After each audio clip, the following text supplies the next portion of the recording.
One of Landry's greatest achievements was choosing Bob Lilly with the Cowboys' first ever draft pick. Bob Lilly was a consensus All-American defensive end at TCU, but early in his pro career, he looked like an all-out bust. Bob, when he came off of TCU's campus, I put him at left end where he played for TCU. He was terrible. I mean, he didn't get anything done. And so I moved him into the middle. And then he became a dominant player. Bob Lilly dominated games. He changed games. He was unblockable. I don't know of any other player where we were watching film and his own teammates would be oohing and aahing with his quickness and his strength.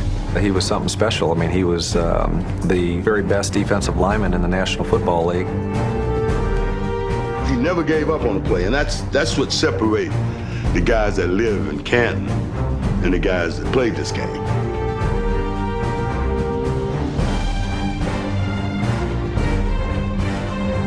I thought Bob Lilly was the greatest defensive lineman I ever saw.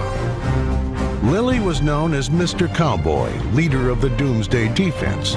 But in the late 1960s and early 70s, when the Cowboys struggled to win a championship, the team was more often labeled bridesmaids of the NFL.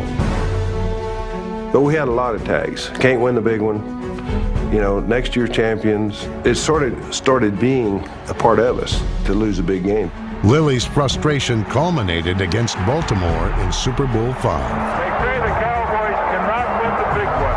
Dallas should have been well ahead. As soon as he kicked the field goal, I threw my helmet 50 yards, which I'm ashamed of, but I did. And the Baltimore Colt rookie, and I don't know his name, brought my helmet back over to me and said, "Here's your helmet, Mr. Lilly."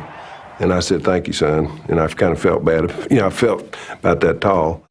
A year later, Lilly came up large in Super Bowl VI with the signature play in the biggest win of his career.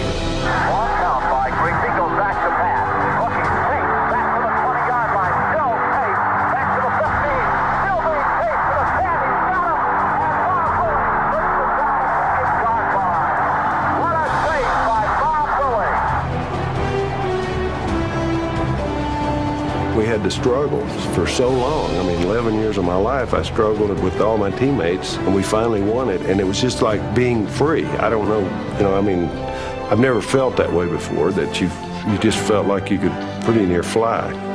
That cigar has a story. I had a partner, and he gave me a Havana cigar made in Cuba the year before to take down to play Baltimore, and I didn't get to use it. So I brought it home, put it in the freezer. And I took it back down to New Orleans when we played the Dolphins, and it was just about to come apart. I barely got it lit. You couldn't spend $100 million and buy that feeling. No way.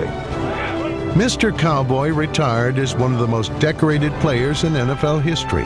11 Pro Bowls, 7 All-Pro seasons, and 1 elusive Super Bowl ring.